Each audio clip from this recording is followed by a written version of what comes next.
ओम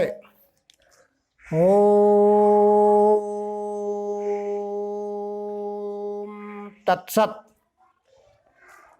लक्ष्मणराव सुतं देवम् अज्ञानब्रह्मर्दनम् आनंदी परमानंदं मायानंदं वंदे जगद्गुरुं मायानंदं वंदे जगद्गुरुं मायानंदं वंदे सद्गुरुं।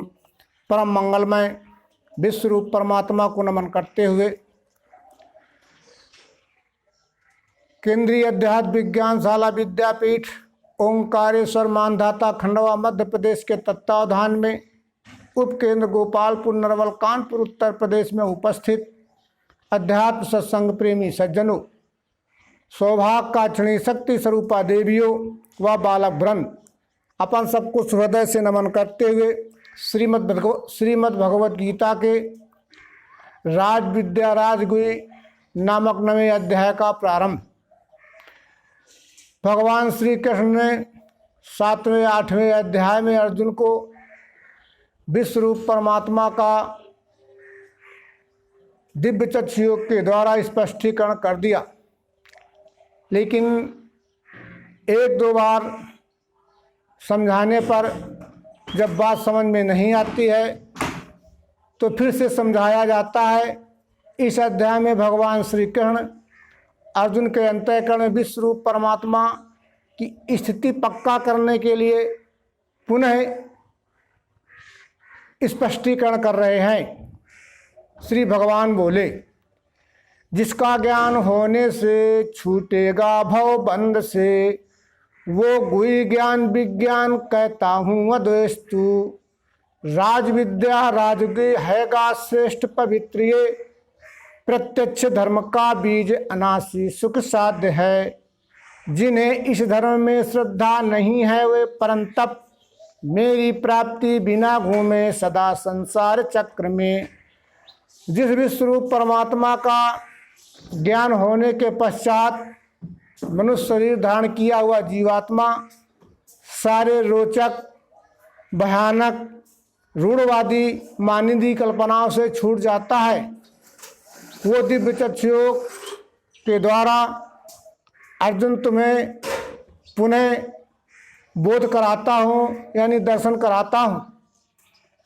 ये राज विद्या राजगुही कहने का तात्पर्य यह है कि राज विद्या नाम दिव्य दृष्टि का है, और राजगुही इस धराधाम में जो सबसे गुप्त रहस्य है वो विश्वरूप परमात्मा का प्रत्यक्ष यथार्थ दर्शन हो जाना। तो ये दिव्य दृष्टि इस धराधाम में सबसे श्रेष्ठ पवित्र वस्तु है, क्योंकि दिव्य दृष्टि के द्वारा ही विश्वरूप परमात्मा का दर्शन होता है। ये धर्म का बीज है, ये दिव्य दृष्टि धर्म का बीज है, क्योंकि दिव्य दृष्टि के द्वारा ही विश्वरूप परमात्मा का निश्चय अंतःकरण में धारण होता है, और ये निश्चय अंतःकरण में धारण हो जाना ही धर्म है। और अपने अपने अधिकार प्राप्त चातुर्ण धर्म के द्वारा विश्वरूप परमात्मा की सेवा करना ये आचरण रूपी धर्म है। जिन्हें इस विश्वरूप परमात्मा पर, जिन्हें इस धर्म पर, चातुर्वर्ण धर्म पर श्रद्धा नहीं है अर्जुन, वो मुझ विश्वरूप परमात्मा की प्राप्ति के बिना जन्म मरण के भयावह बंधन में चक्र में घुमा करते हैं। अब दूसरा इसका अपन अर्थ लेते हैं तो राज विद्या का संबंध राजनीति से है, राजनीति का संबंध समाज शास्त्र से है। राजकाज चलाने वालों के पास जब तक ये विद्या नहीं होगी, दिव्य चक्षु नहीं होंगे, तो ठीक से राजकाज चलाया नहीं जा सकता है, क्योंकि दिव्य दृष्टि दिव्य चक्षु के द्वारा ही अपने से दिखने वाला विश्व का रूप ही विश्वरूप परमात्मा है।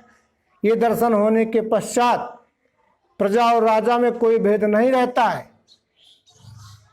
जो राजकाज चलाने वाले लोग होते हैं किसी भी तरह का द्वेष न रखते हुए, प्रजा में परमात्मा भाव ईश्वर भाव देखते हुए प्रजा को सुख शांति पहुंचाने के लिए कर्म करते हैं, और प्रजा में वे ज्ञान होने के कारण प्रजा भी राजा में परमात्मा भाव देखते हुए ईमानदारी के साथ सेवा में प्रेम में व्यवहार राजा के साथ करती है। किसी भी तरह की कोई समाज में उलझन नहीं होती है, किसी भी तरह का छल कपट का व्यवहार नहीं होता है। और जब इस तरह की जब व्यवस्था होती है, जब समाज में किसी भी तरह की अनीति नहीं होती है, तो फिर राजकाज चलाने की भी जरूरत नहीं है भाई। अपने आप से वो सब काम होने लगता है, उसी का नाम सतयुग है।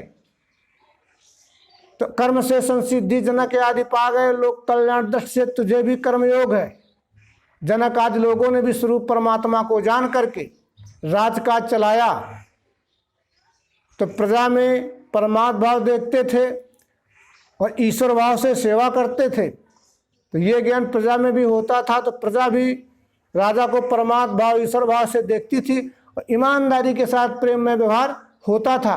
किसी भी तरह की कोई द्वैतयुक्त या पापपूर्ण अनाचार, दुष्टाचार, भ्रष्टाचार के कर्म नहीं होते थे। अब इसके बाद भगवान श्री कृष्ण कह रहे हैं अर्जुन से, अव्यक्त रूप मैंने ही व्यापा है सब जगत ये, हैं सर्वभूत मेरे में मैं इनमें रहता नहीं, नहीं है भूत मेरे में योग ऐश्वर्य देखिए, भूत धरता न भूतों में ममात्मा भूत में है लखे। भगवान श्री कृष्ण अर्जुन से कह रहे हैं कि निराकार रूप से मैंने यानी परमात्मा ने इस साकार जगत को धारण किया हुआ है। इस चराचर सृष्टि का, इस चराचर सृष्टि को मैंने धारण किया है और इस चराचर सृष्टि का कोई भी जीव मुझ विश्वरूप परमात्मा से अलग नहीं है और न ये चराचर सृष्टि विश्वरूप परमात्मा से अलग नहीं है। अंश-अंशी भाव से ये बात भगवान श्री कृष्ण कह रहे हैं। एक उदाहरण है कि मेरे आधार पर अर्जुन ये सब कुछ है, मेरे आधार पे ये चराचर सृष्टि है, मैं चराचर सृष्टि के आधार में नहीं हूं। जैसे पानी होता है और पानी के ऊपर ही नाना प्रकार की छोटी बड़ी लहरें उठती हैं, बुलबुले उठते हैं, भंवर पड़ते हैं। तो ये लहर, भंवर और बुलबुले पानी के आधार पर हैं, पानी इनके आधार पर नहीं है। यदि पानी नहीं होगा तो बुलबुले, लहर और ये भंवरें नहीं होंगी, लेकिन ये ना भी हो लहरें, बुलबुले, भंवर, तो भी पानी रहेगा। जैसे ये शरीर है, अब शरीर के आधार पर ये अंगुली है, शरीर के आधार पर ये अंगुली है, अंगुली के आधार पर शरीर नहीं है। अगर ये अंगुली चाहे कि नहीं मैं पूरा शरीर हूं, तो पूरा शरीर नहीं है। अगर ये अंगुली ना भी रहेगी तो भी शरीर रहेगा, अगर शरीर नहीं होगा तो अंगुली नहीं होगा। इस तरह से अर्जुन मैंने संपूर्ण चराचर सृष्टि को अपने में धारण किया है। मेरे आधार पर सृष्टि है, मैं सृष्टि के आधार पर नहीं हूं। जैसे सर्वत्र संचारी वायु आकाश में रहे, वैसे सदैव मेरे में स्थित है भूत जान तू। कल्पांत में सर्वभूत मेरे प्रकृति में मिले, फिर मैं निर्माण करता हूँ कल्प प्रारंभ काल में। भगवान श्री कृष्ण कह रहे हैं कि जैसे आकाश में वायु ओतप्रोत अंशित भरी रहती है, ऐसे ही परमात्मा में सूक्ष्म दृष्टि से वो पिंड से लेके ब्रह्मांड, अणु अणियाम महतो महीयान, यानी पिंड से लेके ब्रह्मांड में, ब्रह्मांड से लेके पिंड में संपूर्ण चराचर सृष्टि भरी हुई है। विश्वरूप परमात्मा में एक अंश से लेके विराट तक संपूर्ण चराचर भरी हुई है। अब कल्पांत और कल्पना प्रारंभ की बात यहाँ आई है। गीता के अनेक भाष्यकार हो गए, अनेक विद्वान हो गए, उन्होंने कल्पांत और कल्प प्रारंभ का अर्थ अपने हिसाब से लिया है। उन विचारकों ने ये माना है कि जब कल्पांत होता है तो संपूर्ण चराचर सृष्टि एकदम से खत्म हो जाती है, एकदम शून्य सा रह जाता है, कुछ भी नहीं रहता है। और इसके बाद जब कल्पना प्रारंभ होती है तो फिर ये चराचर सृष्टि का उद्भव एक साथ होता है चारों खानियों का। लेकिन भगवान श्री कृष्ण या भगवत गीता इससे सहमत नहीं है। जीव की कल्पांत और कल्पना प्रारंभ नित्य होती रहती है। नित्य पैदा होना और नित्य विलय होना, ये तो निरंतर चल ही रहा है, लेकिन ये कल्पांत और कल्पना प्रारंभ, ये परब्रह्म ही अपने निस्वरूप को जानने के लिए जब गुणश्याम्य प्रकृति से पृथक हुआ तो सबसे पहले ये जीवजान उद्भिज खानी में आई। तो उद्भिज खानी में कल्पना महाकाल रूप से रहती है। जैसे ये पेड़ खड़ा हुआ है, इसको एक तने से काट दो या इसकी डाली को काट दो तो हफ्ते 10 दिन बाद देखना उसमें नए नए किले निकलते हैं। क्यों निकलते हैं? क्योंकि उसमें भी ये चाहत है कि मैं भी फलूं, पुष्पित, पल्लवित होऊं। तो महाकाल रूप से वहाँ क्या है? कल्पना है। अब यही कल्पना, यही जीव जब स्वेदज खानी में आता है तो ये कल्पना काल रूप हो जाती है, और यही कल्पना जब अंडज खानी में जीव आता है तो ये सूक्ष्म रूप हो जाती है।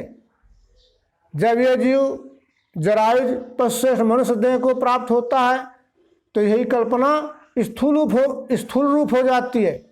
और जैसे ही तत्दर्शी सद्गुरु के द्वारा विश्वरूप परमात्मा का दर्शन होता है, वैसे ही उसका मनन, चिंतन, निधिध्यास बढ़ने लगता है।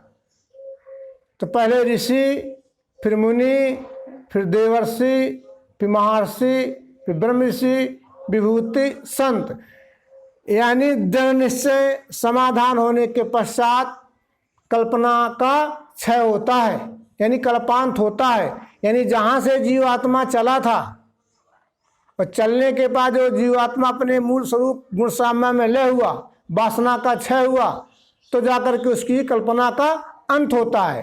यानी जब ये गुणसाम्य से पृथक हुआ तो कल्पना हुई कि मैं अपने स्वरूप में मिलूं, और जैसे ही अपने निज स्वरूप में मिल गई, जीवात्मा मिल गया, तो उसकी कल्पना का अंत हो गया।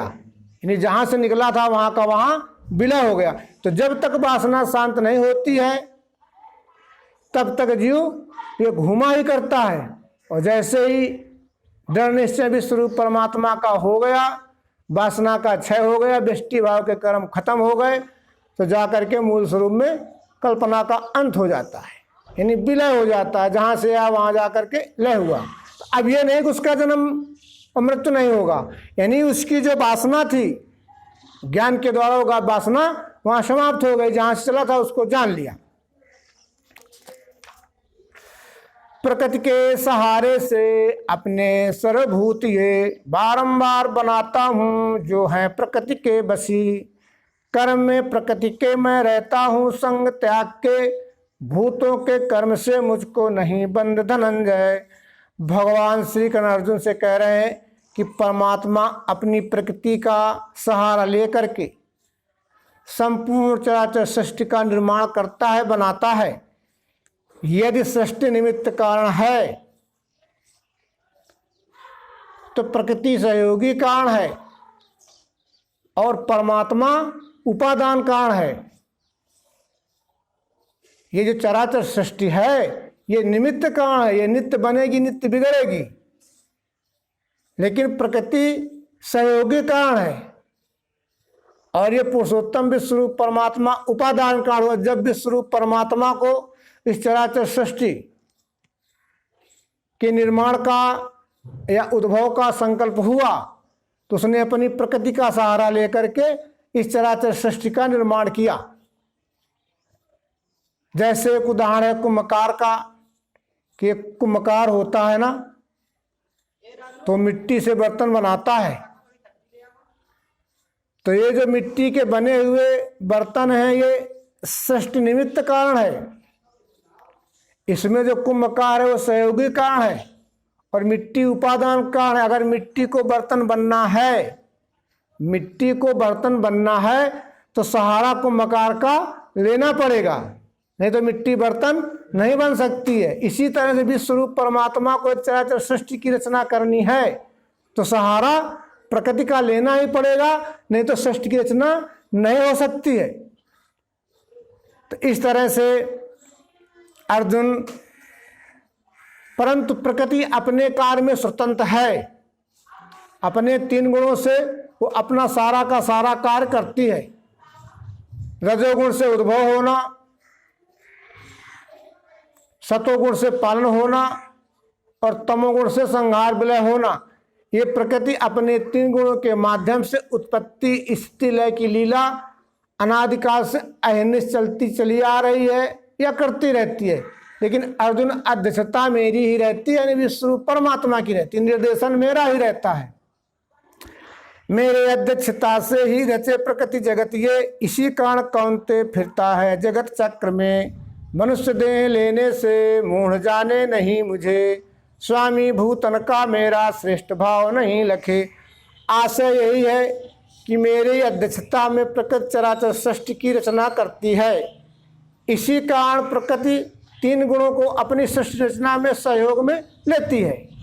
अब कोई ये चाहे, अर्जुन, यदि कोई चाहे कि ये जो उद्भव हो रहा है, रह रहा है, विलय हो रहा है, ये उत्पत्ति स्थिति की लीला कोई चाहे कि मैं बंद कर दूं, तो उसको कोई बंद नहीं कर सकता है। क्योंकि हम सब अपना अपना कर्म प्रारब्ध लेके आए हैं और अपना अपना कर्म प्रारब्ध फल भोग रहे हैं। जैसे ही कर्म फल प्रारब्ध समाप्त होता है, वैसे ही ये जीवात्मा एक क्षण इस शरीर में नहीं रहती है और आगामी शरीर धारण कर लेता है। अब चाहे कि मैं मारूंगा तो मरेंगे, नहीं मारूंगा तो नहीं मरेंगे। अर्जुन, मैं तो भूल ही है, अज्ञान ही है। अब भगवान श्री कृष्ण अपनी प्रथा बता रहे हैं कि विश्वरूप परमात्मा यानी मैं, विश्वरूप परमात्मा की जान पहचान कराने के लिए और उत्पत्ति स्त्री लय की लीला का ज्ञान कराने के लिए इस धराधाम में अवतरित होता हूँ। लेकिन जो मूर्ख लोग हैं, मूढ़ लोग हैं, अज्ञानी लोग हैं, ये मेरे से विरोध करते हैं, मेरे से लड़ाई झगड़ा करते हैं। यही बात भगवान श्री राम के समय में हुई, भगवान श्री मायन चेतन के भी समय में हुई। धन धन भारत बड़े अभाग, जिन मायानंद नहीं चीन्हो। विश्वरूप परमात्मा अपनी विशेष प्रतिनिधि नवें अवतार नवम बुद्ध नारायण भगवान श्री मायन चैतन्य के रूप में इस धराधाम में अवतरित हुआ, भीषण कलिकाल में, कलिकाल से लोगों को मुक्त करने के लिए।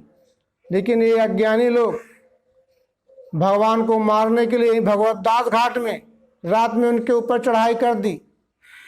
बनारस में रात 12 बजे वहाँ पर जो पाखंडी लोग थे उन्होंने चढ़ाई कर दी। केंद्रीय अध्यात्म विज्ञानशाला विद्यापीठ ओमकारेश्वर में लोगों ने दूध के साथ जहर पिला दिया। जो पर्णकुटी बना करके रहते थे, रात्रि 1 बजे लमसम उस कुटी में आगी लगा दी, जला के मारने का प्रयत्न किया।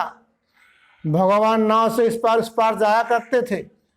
उन आताताइयों ने भगवान को नाव से डुबो दिया जल में, फिर भी बच गए। तो ये सारी की सारी दैनिष्ठि अवतार के ऊपर भी आती है। वही जो है भगवान कह रहे हैं कि मनुष्य देह लेने से मूढ़ माने नहीं मुझे, स्वामी भूतन का मेरा श्रेष्ठ भाव नहीं लखे। वो मेरे से विरोध करते हैं, मेरे से लड़ाई झगड़ा करते हैं। ये सारी की सारी बातें आई। भगवान श्री राम सीता का हरण रावण कर ले गया था। भैया लक्ष्मण के शक्ति लगी थी, वो बेहोश पड़े थे। भगवान एक तरह से रो रहे थे कि सीता तो गई गई, लक्ष्मण भी जा रहा, भैया कैसे जाऊंगा, अयोध्या मुँह दिखाऊंगा। तो ये जो आसुरी व्यक्ति के लोग हैं, अज्ञानी लोग हैं, वो नहीं जानते हैं और मेरे से विद्रोह करते हैं। उनकी आशा कर्म ज्ञान व्यर्थ है, सुन विवेक वे, स्वभाव मोह दाता वो राक्षसी आसुरी गहे। दैवी स्वभाव वाले जो महात्मा पार्थ हुए मुझे, अनन्य भाव से सेवे आदि अव्यय जान के। भगवान श्री कृष्ण कह रहे हैं जो अज्ञान के अंधेरे में पड़े रहते हैं, जो अज्ञान जिनका अंधकार में पड़ा हुआ है, तो उनका ज्ञान भ्रमित हो जाता है। अब जब ज्ञान भ्रमित हो गया तो चित्त भी भ्रमित हो गया, चित्त में भी चंचलता बनी रहेगी। और जब चित्त भ्रमित हो जाता है तो कर्म भ्रष्ट हो जाते हैं, क्योंकि विवेक न होने के कारण ज्ञान विहीना पशु समाना। और जब कर्म भ्रष्ट हो जाते हैं तो कर्म भ्रष्ट होने के परिणाम स्वरूप उनके पतन का दुखमय फल भोगना पड़ता है। जो दैवी स्वभाव वाले महात्मा हैं, जो अज्ञान से ज्ञान, ज्ञान से विज्ञान में आ गए हैं, वो विश्व रूप परमात्मा को जान करके अनन्य भाव से यानी स्वकर्म के द्वारा विश्व रूप परमात्मा की सेवा करते हैं। दृढ़ व्यक्ति एक चित्त स्थायी भक्ति चितेंद्री, मुझे दंडोत के द्वारा करें पूजन गाएं भी, ज्ञान से भजने वाले कोई वो मुझको भजें, सदगुरु में विभूति में और संपूर्ण विश्व में। भगवान श्री कृष्ण कह रहे हैं कि ज्ञान गुणानुसार 3 प्रकार का होता है। ज्ञान गुणानुसार 3 प्रकार का होता है, और इस धराधाम में 3 प्रकार के गुणानुसार लोग भी होते हैं। जो सतोगुणी ज्ञान होता है, अपने से दिखने वाला है, विश्व का रूप ही विश्व रूप परमात्मा है, ऐसा जान करके लोग विश्व रूप परमात्मा की स्वकर्म के द्वारा सेवा करते हैं। और जो रजोगुणी ज्ञान होता है, वो नाना प्रकार की देवी देवताओं की पूजा पाठ करते हैं, नाना प्रकार के यज्ञ करते हैं, वो रजोगुणी ज्ञान है। मैंने एक को न जान करके अनेक देवी देवताओं में फंस जाते हैं। और जो तमोगुणी ज्ञान वाले लोग हैं, वो एक ही प्रतिमा में ईश्वर को मान लेते हैं और पूरी की पूरी श्रद्धा से उसी की पूजा पाठ करते हैं, जबकि परमात्मा संपूर्ण चराचर सृष्टि के रूप में है। ये पिंड से लेके ब्रह्मांड, इस पिंड से लेके ब्रह्मांड, ब्रह्मांड से लेके पिंड में वो उत्तरपोत वो एक ही है। लेकिन वो तमोगुणी ज्ञान मात्र एक पिंड को ही ईश्वर मान करके उसी की पूजा पाठ करते हैं। यहाँ तमोगुणी ज्ञान की बात आई है। श्रौत यज्ञ स्मार्त यज्ञ पितरों का अन्न औषधि, मंत्र होम द्रव्यग्नि मैं हूँ हवन की क्रिया, सब जगत का माता सब जगत का पिता माता धाता मैं हूँ पितामह, जानने योग ओंकार ऋगु शाम यजुर्वेद में, भरता साक्षी गति स्वामी निवास आप्त भक्त का, मैं स्थिति लय उत्पत्ति निधान बीज अव्यय, मैं तपता हूँ करता हूँ गिराना जल रोकना, अमृत मैं मृत्यु भी मैं सता सत अर्जुन। इस प्रकार से भगवान श्री कृष्ण कह रहे हैं अर्जुन कि पिंड से लेके ब्रह्मांड और ब्रह्मांड से लेके पिंड, ये विश्व का रूप ही विश्व रूप परमात्मा है। अणुवड़िया मैं तो महिया, ऐसा अर्जुन को बताते हुए वो कह रहे हैं कि जो श्रुतियों में नाना प्रकार के यज्ञ कहे गए हैं, स्मृतियों में जो 5 महायज्ञ आए हैं, पितरों के लिए अन्न औषधि, और जो यज्ञ किए जाते हैं, जिन मंत्रों से यज्ञ किया जाता है, और यज्ञों में जो विपुल सामग्री पदार्थ होता है जिसको हवनाहुति करते हैं, और अग्नि और करने की क्रिया जो कुछ है अर्जुन, वो मैं ही हूँ। विश्व में सब मैं ही हूँ, दूसरा कुछ है नहीं। मेरे में सब हैं जैसे सूत में मणि सूत के। सब जगत का पिता माता, प्रकृत पुरुष भाव से मैं सबका माता पिता हूँ। पुरुषोत्तम भाव से सबका धारण करने वाला हूँ, तथा नारायण स्वरूप से मैं पितामह हूँ, यानी बाबा हूँ। विश्वरूप परमात्मा को ओंकार नाम से जाना जाता है। ओम नाम विश्वरूप परमात्मा का प्रणववाच पद है। ये 3 अर्ध अक्षरों के मेल से बना है। अकार उकार मकार। आकार कहते हैं विश्वरूप परमात्मा के क्षर सगुण साकार स्वरूप को। उकार कहते हैं विश्वरूप परमात्मा के निर्गुण निराकार रूप को। जहाँ ये क्षर अक्षर साकार निराकार 2 द्वैतात्मक कल्पनाएं जिस नाम में अखंड विलय रहती हैं, उसको पुरुषोत्तम विश्वरूप परमात्मा कहते हैं। ये पीछे सब समझा दिया गया है। ऋग्वेद सामवेद अजुर्वेद ये वेद भी मैं हूं। इस चराचर सृष्टि का भरण करने वाला,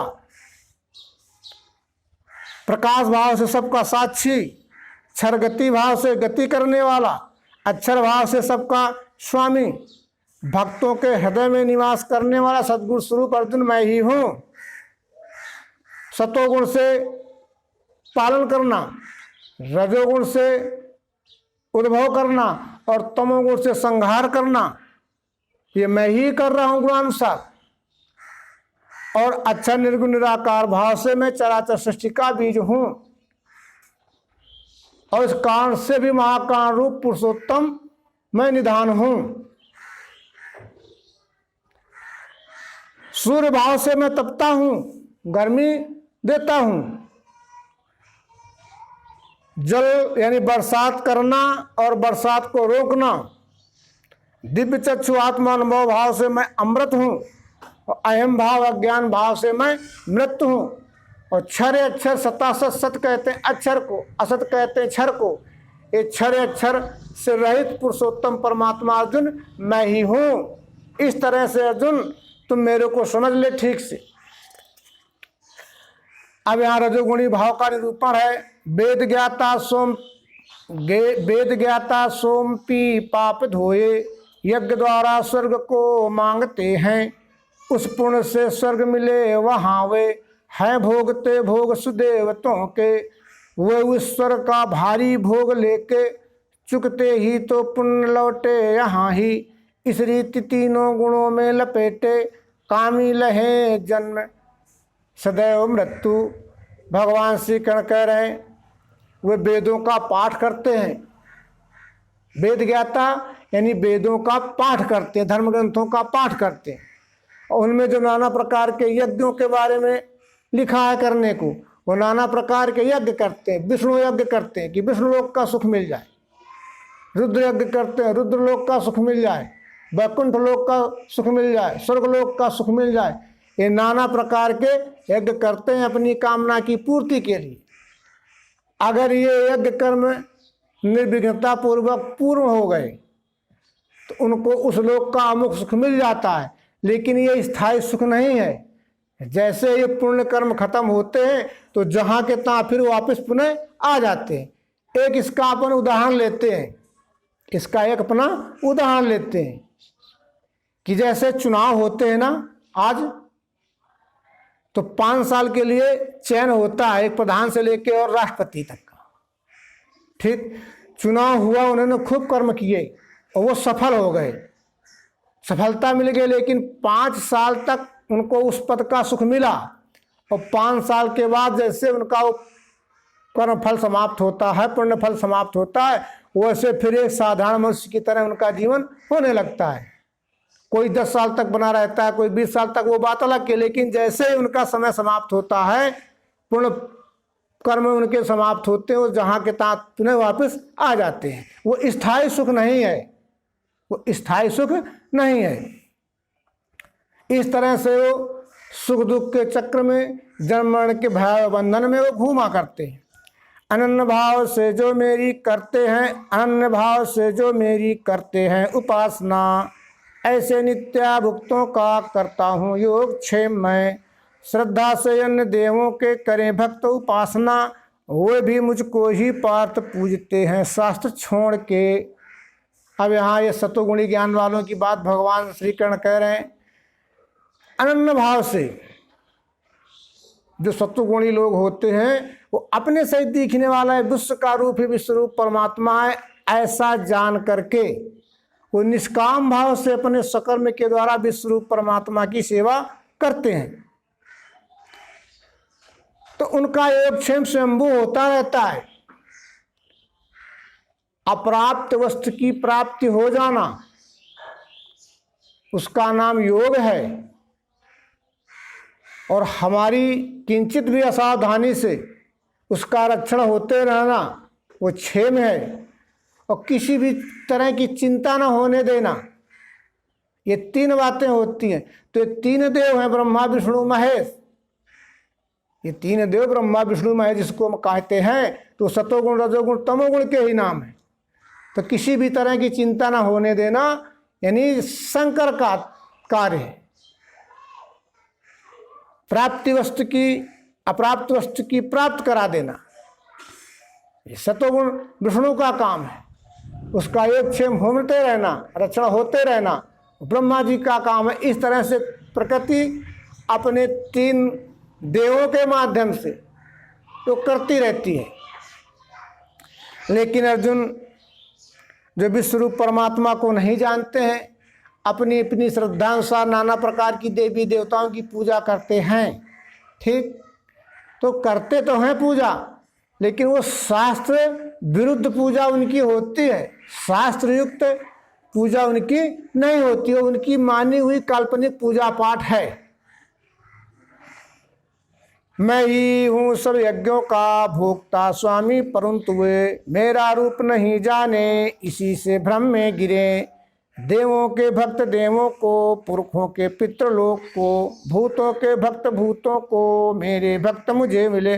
भगवान श्री कृष्ण कहते जो भी कार्य हो रहा है, जितना भी आदि मध्यांतर चराचर सृष्टि दिख रही है, ये मेरा ही स्वरूप अर्जुन है। वो मेरे स्वरूप में ही सब कुछ हो रहा है। लेकिन जो मेरे स्वरूप को नहीं जानते हैं, वो नाना प्रकार के भ्रम में वो फिरा करते हैं। और जिनके अंतःकरण में ये ज्ञान नहीं होता है, उनको कभी भी शांति मिलने वाली नहीं है। अब यहाँ एक बात आई है कि देवों के भक्त देवों को हमने मान लिया है कि देवता कहीं स्वर्ग लोग आसमान में रहते हैं। जब उनकी हम पूजा पाठ सेवा करेंगे तो हम उनके लोक में पहुंच जाएंगे। लेकिन भगवान श्री महर्षि बात बता रहे हैं कि देव स्वर्ग सब इसी धराधाम में है, यही सब लोग रहते हैं। तो यदि हमने हनुमान को अपना इष्ट मान लिया है और हनुमान के लोक में पहुंचना है, तो पौष्टिक भोजन करिए, समय से 4 बजे जगिए, कसरत व्यायाम जो कुछ भी शरीर मजबूत करने के लिए किया जाता है उसको करिए। एक दिन तुम्हारा शरीर बलवान हो जाएगा और हनुमान के लोक में पहुंच जाओगे। अब कोई अगरबत्ती सुलगाने से, काल्पनिक प्रतिमा बना के खड़ा करने से, उसकी पूजा पाठ करने से हनुमान के लोक में कभी नहीं पहुंच सकते। यदि हमें बुद्धिमान बनना है तो बुद्धि के देवता गणेश हैं, तो एक काल्पनिक प्रतिमा बनाकर उसमें अगरबत्ती सुलगाने से हम गणेश लोक में नहीं पहुंच सकते हैं। उसके लिए हमें सद्ग्रंथों का अध्ययन करना पड़ेगा, समय से जगना पड़ेगा, समय से अध्ययन करना पड़ेगा। तो इसके बाद हमारा बुद्धि में प्रकाश अपने आप आ जाएगा, हम बुद्धिमान हो जाएंगे तो गणेश लोक में पहुंच जाएंगे। आदि आदि ये सब बातें हैं मित्रों, इसको समझ के हमें गीता को समझना है।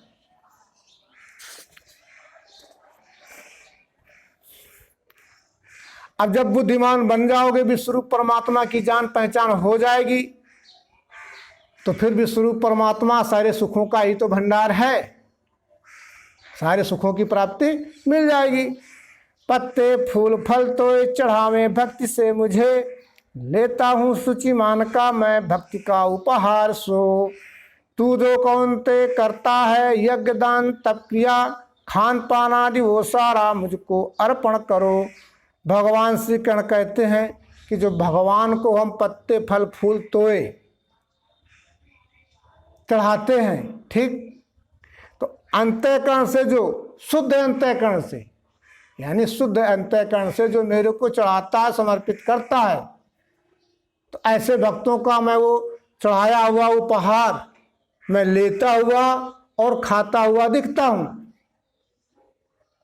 कपिल जी ने अपनी माता से कहा है, माँ, जिनको विश्वरूप परमात्मा की हरी हरी घास से सेवा करनी है, तो विश्वरूप परमात्मा का स्वरूप गाय है, तो घास काट करके गाय को खिलाओगे तो खाती हुई लेती हुई तुम्हें दिखेगी। विश्वरूप परमात्मा का ही स्वरूप बकरी है। यदि हरी हरी पत्तियों से विश्वरूप परमात्मा की सेवा करनी है तो उस बकरी को खिलाओगे तो लेती हुई, खिलाओगे तो लेगी और खाती हुई तुम्हें दिखेगी। विश्वरूप परमात्मा का ही स्वरूप, कोई गरीब रोगी है और वो कमजोर हो गया है, उसके पास पैसे नहीं हैं, तो यदि उसको फल लेकर के दोगे, क्योंकि वो रोगी भी विश्वरूप परमात्मा का स्वरूप है, तो खाता हुआ, लेता हुआ, खाता हुआ तुम्हें दिखेगा। विश्वरूप परमात्मा का ही स्वरूप एक प्यासा राहगीर है, सूखता हुआ पेड़ है, तो प्यासे राहगीर को यदि पानी पिलाओगे, उसकी प्यास बुझाओगे, तो पानी लेता हुआ और पीता हुआ तुम्हें दिखेगा।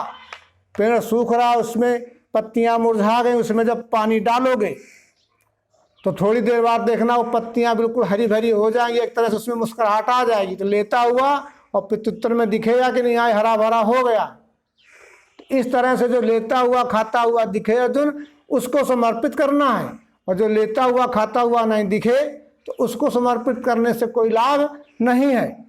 अर्जुन, तुम जो भी कर्म करते हो, जो विश्वरूप परमात्मा ने तुम्हें शरीर बल दिया है, धन बल दिया है, ज्ञान बल दिया है, तो इतना ध्यान रखना, इस विश्वरूप परमात्मा की सेवा में इसको तुम्हें लगाना है। यथाशक्ति यथोचित विश्वरूप परमात्मा की यथा समय सेवा करनी है।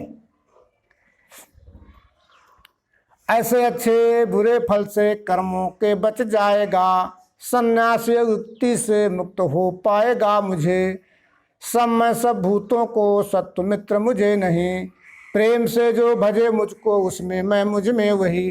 भगवान श्री कृष्ण कर इस तरह से विश्वरूप परमात्मा की सेवा करता हुआ अर्जुन, तू कर्म बंधन में नहीं फंसेगा, इन कर्म बंधन से मुक्त हो जाएगा। विश्वरूप परमात्मा इस पिंड से लेके ब्रह्मांड में और ब्रह्मांड से लेके पिंड में सब में संभाव से वो भरा हुआ है, व्यापा हुआ है। जब हम परस्पर सबके साथ प्रेम में सेवा में व्यवहार करेंगे तो हमारे साथ भी लोग प्रेम में सेवा में व्यवहार करेंगे। और अगर हम किसी के साथ राग द्वेष बैर भाव छल कपट बेईमाना दुष्टाचार का व्यवहार करेंगे तो प्रत्युत्तर में भी लोग मुझसे शत्रुता का व्यवहार अर्जुन करेंगे। प्रेम से जो भजे मुझको उसमें मैं मुझ में वही, कि विश्वरूप परमात्मा संसी भाव से सब में भरा हुआ है। अब यहाँ एक बात भगवान श्री कृष्ण कह रहे हैं, यद्यपि है दुराचारी एक दृष्टि भजे मुझे, तो उसको साधु ही जानो क्योंकि वो सत्य पा चुका। होवे त्वरित धर्मात्मा स्थायी शांति मिले उसे, कांते ध्यान में लेना मेरा भक्त नहीं गिरे। भगवान श्री कृष्ण कह रहे यद्यपि है दुराचारी एक दृष्टि भजे मुझको, तो उसको साधु ही जानो क्योंकि वो सत्य पा चुका। तो यहाँ एक विचार करना है कि हमें कर्म करने की स्वतंत्रता मिली है, तो हमको ये ध्यान रखना कि सबके साथ सदाचार प्रेम में सेवा व्यवहार करेंगे तो विश्वरूप परमात्मा, यानी ये जो विश्वरूप परमात्मा का स्वरूप जनता जनार्दन है, तो मेरे साथ भी प्रेम में सेवा का व्यवहार करेगी। और अगर इसके साथ हम अगर वैर भाव का व्यवहार करेंगे तो प्रत्युत्तर में हमारे साथ भी वैर व्यवहार वो करेगी। तो हम जैसा व्यवहार करेंगे वैसा हमें मिलेगा प्रत्युत्तर में। तो अब हमें जब कर्म करने की छूट मिली है तो हमें इतना ध्यान रखना है कि सबके साथ प्रेम में सेवा में व्यवहार करना है। कर्म प्रधान विश्व रच राखा और जो जस करे सो तस फल चाखा। तो यहाँ भगवत गीता में दुराचारी आया है, तो दुराचारी का अर्थ जिसको विश्वरूप परमात्मा का निश्चय हो गया है, ठीक, लेकिन अभी पूर्व के उसके संस्कार हैं वो ठीक नहीं है, तो उसका आचरण नहीं बन पा रहा है। लेकिन विश्वरूप परमात्मा का दृढ़ निश्चय उसको हो गया है, जो नाना प्रकार का भ्रम था उससे वो मुक्त हो गया है। तो धीरे धीरे करके जैसे उसके पूर्व के संस्कार खत्म होंगे वैसे ही तुरंत वो आचरण में आ जाएगा और धर्माचार्य यानी धर्मात्मा बन जाएगा। तो भगवान श्री कृष्ण यही कहते हैं कि जिसको भी स्वरूप परमात्मा का दर्शन हो गया है, पूर्व के कर्मानुसार उसका आचरण नहीं बन रहा है, जैसे वो पूर्व के कर्म उसके समाप्त होते हैं वैसे ही विश्वरूप परमात्मा की सेवा करता हुआ उसका जो है उत्थान होता है, अर्जुन उसका कभी पतन नहीं होता, ये ध्यान रखना। अब इसके बाद भगवान श्री कृष्ण कह रहे मेरे आश्रय से पाथ पापी चांडाल आदिये, स्त्रियां वैश्य और शूद्र पाते हैं श्रेष्ठ वो गति। फिर क्या बात पुण्यात्मा विपक्षत्री भक्त की, अनित मृत्यु भूमि में आया है भज तू मुझे। मेरा ध्यान भक्ति करना पूजना नमना मुझे, यो मेरी धुन छाने से मुझ में मिल जाएगा। भगवान श्री कृष्ण कह रहे हैं कि मेरे समय में भी जाति विषमता बहुत बढ़ गई थी। लोग पापियों को, चांडालों को, स्त्रियों को, वैश्य शूद्रों को वेद पढ़ने से और भक्ति से वंचित कर रखा था। जब इस मानव समाज में इस तरह की गड़बड़ी आती है, लोग स्त्रियों को, वैश्यों को, शूद्रों को, पापी चांडालों को पठन पाठन से, वेदों के पठन पाठन से, भक्ति के मार्ग से वंचित कर देते हैं और समाज में जाति विषमता का जहर फैल जाता है। तो वही भीषण धर्मग्लानि का स्वरूप समय होता है। इसी धर्मग्लानि को मिटाने के लिए जिनका अधिकार छीन लिया गया है, जिनको भक्ति से वंचित कर दिया गया है, उनको अधिकार दिलाने के लिए ही इस धराधाम में विश्वरूप परमात्मा मनुष्य देह में अवतरित होता है, यानी मेरा अवतरण होता है। और जिनका अधिकार छीन लिया गया उनको अधिकार दिलाता हूँ और धर्म की स्थापना करता हूँ। यही बात भगवान श्री राम के समय में थी। चारों तरफ जाति विषमता फैल गई थी। लोग अछूतों को, स्त्रियों को, वैश्यों को भक्ति के मार्ग से वंचित कर रखा था, वेद पठन पाठन से अलग कर दिया था। तो भगवान श्री राम के समय में ये बात श्री रामचरितमानस में आई है। पुरुष नपुंसक नारीवा जीव चराचर कोय, सर्व भाव भज कपट तच मोहि परम प्रिय सोय। कोई भी व्यक्ति हो धराधाम का उछल कपट छोड़ करके मेरी शरण में आ जाता है, उसका मैं उत्थान कर देता हूँ, उसका मैं कल्याण कर देता हूँ। तो भगवान श्री राम के समय जब ये बात थी तो भगवान श्री राम ने पहले ही सबको छूट दे रखी थी कि चाहे वो गरीब से गरीब हो, चाहे धनवान से धनवान हो, चाहे छोटी जात से छोटी जात का हो, चाहे बड़ी जात से बड़ी जात वाला लोग हो, वो हर व्यक्ति हमसे हर समय मिल सकता है। ऊंच नीच मध्यम नर नारी, लहाय दर्शन निज निज अनुहारी, राम भगत रत सब नर नारी, सकल परम गति के अधिकारी। सारे लोग परम गति के अधिकारी होते थे कि कोई शरण में तो आ जाए, सबका अधिकार है बराबर। अब इसके बाद दूसरा श्री रामचरितमानस से प्रमाण लेते हैं। जिस समय भगवान श्री राम का वनवास हो जाता है, भगवान वनवास के लिए अयोध्या से चल देते हैं। गंगा पार करते समय सबसे पहले निषाद राज गुहि से भेंट हुई है। निषाद राज को ज्ञान दिया है भगवान श्री राम ने। निषाद राज भी तो अछूत था एक तरीके से। जब ज्ञान दिया है, भगवान श्री राम ने पूछा है, अरे निषाद राज, जो तुमको ज्ञान दिया है तो समझ में आया कि नहीं आया ठीक से? अब पढ़ा लिखा तो बेचारा था नहीं, वो तो कह रहा था नहीं हमको पूरा सब ठीक से समझ में आ गया है। भगवान ने कहा ठीक से क्या समझ में आया, मेरे को तो बताओ। बोले मेरे को पूरा ठीक से समझ में आ गया। वो क्या बताए, क्योंकि उसके पास कोई शब्दकोश तो थे नहीं। तो बोले कुछ तो बताओ। तो निषाद राज ने जानते हो क्या कहा था? सबसे बड़ी मोर सेवकाई और भूषण बसन न ले चुराई। उसको भी स्वरूप परमात्मा का दर्शन हुआ, एक निश्चय हो गया कि मेरा ही तो स्वामी भगवान है।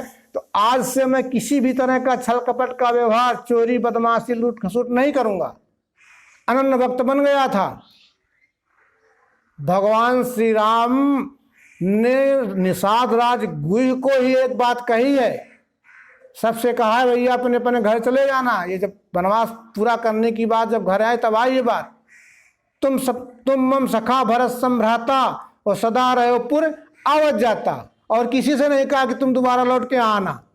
ये उत्तरकांड उठा करके देखें तो निषाद राज जो छूत जात का उस समय माना जाता था, उसको विश्वरूप परमात्मा का दर्शन हुआ और विश्वरूप परमात्मा का निष्कामी भक्त हुआ, ईमानदार भक्त हुआ।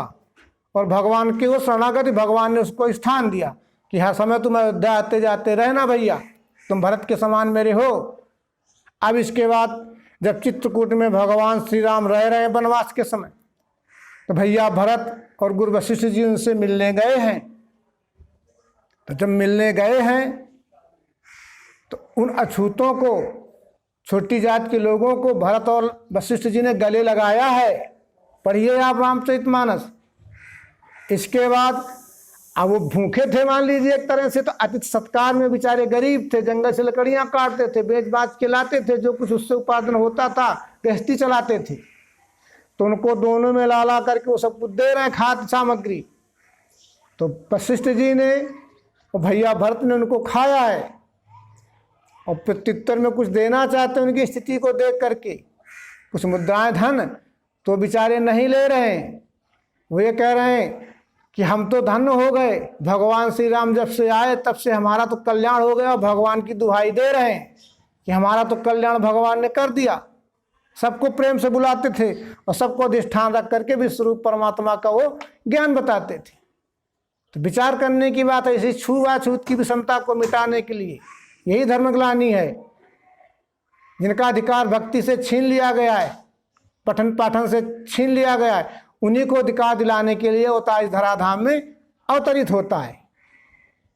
तो मित्रों, जात से कोई ऊंचा नीचा नहीं होता है, हम सब कर्म से ऊंचे नीचे होते हैं। हम इतिहास पूर्व का उठा के देखते हैं। वाल्मीकि जी थे, बोलो वाल्मीकि कौन थे? क्या कोई ऊंची जात के थे? कितना उनका क्रूर जीवन था, लेकिन जैसे उनको सप्तऋषियों से बोध हुआ तो उन्होंने अपने जीवन को उलट दिया। उल्टा नाम जपा जग जाना, वाल्मीकि भे ब्रह्म समाना। जो लूटते मारते थे जंगल में, उसको उलट दिया, सदाचार का जीवन जीने लगे। नाम यानी न अक्षर है न अक्षर, दोनों भाव का नाम पुरुषोत्तम विश्वरूप परमात्मा, ऐसा जान करके विश्वरूप परमात्मा की सेवा करने लगे। कौन थे वो? कोई ऊंची जाति के थे? वशिष्ठ जी मेनका वैश्या के वंश में पैदा हुए थे। भृगु जी बिहलिनी के पुत्र थे, जिनकी पुत्री लक्ष्मी थी, विष्णु को ब्याही थी। व्यास जी पराशर पुत्र थे। किसका किसका उदाहरण मित्र दिया जाएगा, विचार करने की सारी बातें हैं। तो वर्ण है 4 जातियां मनुष्यकृत हैं, और ये वर्ण प्रकृति गुण स्वभाव हैं। तो वर्ण है 4, शिक्षा, रक्षा, पालन और सेवा। तो शिक्षक को ही ब्राह्मण कहा है, रक्षक को ही क्षत्रिय कहा है, व्यापारी को ही वैश्य कहा है, श्रमिक को ही शूद्र कहा है। ये गुणवाचक नाम है, ये हमें ध्यान रखना है, जातिवाचक नाम नहीं है। अब जिसको हमने आज जाति को ही अगर वर्ण मान लिया है, तो आज अगर हम मिलान करके देखते हैं तो जाति स्तर से भी चारों में है। जिसको हमने ब्राह्मण मान लिया कि ब्राह्मण है जाति दृष्टि से, तो विचार करो, ब्राह्मण में भी ज्ञान देने वाले हैं, ठीक, लेकिन ब्राह्मण में भी रक्षा न्याय वगैरह में है। ब्राह्मण में भी व्यवसाय करने वाले, खेती किसानी करने वाले लोग हैं, और ब्राह्मण जाति में भी श्रमिक लोग हैं। तो जिनका जो स्वभाव है वही कार्य हो रहा है। अगर हम क्षत्रिय जिसको मान लिया है, तो क्षत्रियों भी क्या शिक्षा विभाग में नहीं है? क्या फौज वगैरह में, भीतर बाहर की सेनाओं में नहीं है कि क्षत्रियों के लोग भी व्यवसाय नहीं करते हैं, खेती किसानी नहीं करते हैं, पशु नहीं पालते हैं, आयात निर्यात नहीं करते हैं? कि क्षत्रिय जात में भी श्रमिक नहीं है, मंदबुद्धि के लोग जो श्रम वगैरह करते हैं? अब यदि हम वैश्य जाति को भी मान लेते हैं वर्ण, तो वैश्य में भी 4 हैं। वैश्य में भी शिक्षा विभाग में है, वैश्य में भी रक्षा विभाग में है, और व्यापार तो उनका काम है, व्यापार भी करते हैं। और वैश्य में भी श्रमिक हैं जो मजदूरी मेहनत करते हैं। अब अगर हम शूद्र को, शूद्र जाति को मान लेते हैं, जिसको हम जाति से शूद्र मानते हैं, तो उनमें भी 4 हैं। इनको हम शूद्र कहते हैं या छूत कहते हैं, थोड़ी देर के लिए इसको अन्यथा न लेना। तो क्या शूद्रों में शिक्षा विभाग नहीं है? ये अपना गोपालपुर गांव है, यहाँ मिलान करके देखो। क्या शूद्रों में भी न्याय रक्षा या फौज में, भीतरी बाहर सेनाओं में नहीं है? क्या शूद्रों में व्यापार नहीं हो रहे? बड़े बड़े व्यापार हो रहे हैं इसी गांव में। शूद्रों में भी श्रमिक हैं। तो 4 में 4 हैं, तो जिसका जो स्वभाव है वही वो काम करेगा। अब एक ही घर में 4 वर्ण के लोग होते हैं। जैसे पिंड है, इस पिंड शरीर में भी 4 की वर्णों की व्यवस्था है। ये कमर के नीचे का हिस्सा शूद्र है, ये कमर और गर्दन के बीच का इच्छा है क्या है? वैश्य है। इस जो हाथ हैं, ये भुजाएं हैं, जिनको हम क्षत्रिय है, और ये सर तुम्हारा क्या है? ब्राह्मण है। अब बोलो, इनमें 4 में कौन छोटा बड़ा है? क्या ये 4 एक दूसरे से अलग हैं? अगर 4 एक दूसरे अलग हो जाए तो व्यवस्था छिन्न भिन्न हो जाती है। तो तो इसी तरह से ब्राह्मण, क्षत्रिय, वैश्य और शूद्र ये गुणवाचक नाम हैं। ये ईश्वर का प्रकाश, प्रकृति से पैदा हुए 3 गुण हैं और 3 गुणों का प्रकाश ही ये मनुष्य देह में आकर के ईश्वरीय स्वभाव बन करके और स्वयंभू कार्य हो रहा है। तब गीता में भी बात आई है, व्यास जी ने भी कहा है, आज शंकराचार्य ने भी कहा है कि ये गुण नाम ही वर्ण का है और वर्ण नाम ही गुण का है। इसका किसी जाति से संबंध नहीं है। 4 वर्ण किए मैंने गुण कर्म विभाग से, करता ही इनका तो भी करता जाने अव्यय। ब्राह्मण, क्षत्रिय, वैश्य और शूद्र परंतप इनके कर्म हैं भिन्न स्वभाव, गुण से हुए। गीता अध्याय 18 मिलान करके देखना, 40, 27, 42, 44 नंबर में कर्म विभाग की व्याख्या है। तो जिसमें सतोगुण की प्रधानता होती है वर्ण का, गुण का, वो ब्राह्मण है। जिसमें रजोगुण की प्रधानता होती है वर्ण का, वो क्षत्रिय है। जिसमें मंद रजोगुण की प्रधानता होती है वर्ण गुण का, वो वैश्य है। जिसमें तमोगुण की प्रधानता होती है वर्ण गुण का, वो शूद्र है। इस तरह से संपूर्ण मानव जगत का कार्य इन 4 विभागों से ही हो रहा है, शिक्षा, रक्षा, पालन और सेवा। तो भगवान श्री कृष्ण वही कह रहे हैं कि जब धर्मग्लानि का स्वरूप आता है, अछूतों को, स्त्रियों को, वैश्यों को, शूद्रों को भक्ति से वंचित कर दिया जाता है, वेद अध्ययन, धर्म ग्रंथों के अध्ययन से अलग कर दिया जाता है, विषमता छा जाती है, तो यही धर्मग्लानि का स्वरूप है। और धर्म की स्थापना के लिए जिनका अधिकार छीन लिया गया उनको अधिकार दिलाने के लिए मैं मनुष्य देह में अवतरित होकर के पुनः उनका अधिकार दिलाता हूँ। अर्जुन, विश्व का रूप ही विश्वरूप परमात्मा है, ऐसा ध्यान करते हुए मुझ विश्वरूप परमात्मा की सेवा करता हुआ अपने स्वकर्म के द्वारा मुझ विश्वरूप परमात्मा में अर्जुन मिल जाएगा। तो अपन को भी ध्यान रखना है, जैसा गीता में भगवान श्री कृष्ण ने अर्जुन को समझाया। तो गीता ये सिर्फ अर्जुन के लिए ही नहीं है, वो तो निमित्त मात्र अर्जुन है, संपूर्ण मानव जगत के लिए गीता है। तो गीता के रहस्य को समझना है और उस आधार पर चलना है। इसके बाद यहाँ ब्रह्म विद्या अंतर्गत विज्ञान एक शास्त्र विषयक श्री कृष्ण अर्जुन संवाद रूप श्रीमद् भगवत गीता का राज विद्या राजयोगी संज्ञक अध्याय संपूर्ण हुआ। बोलो सद्गुरु भगवान की जय।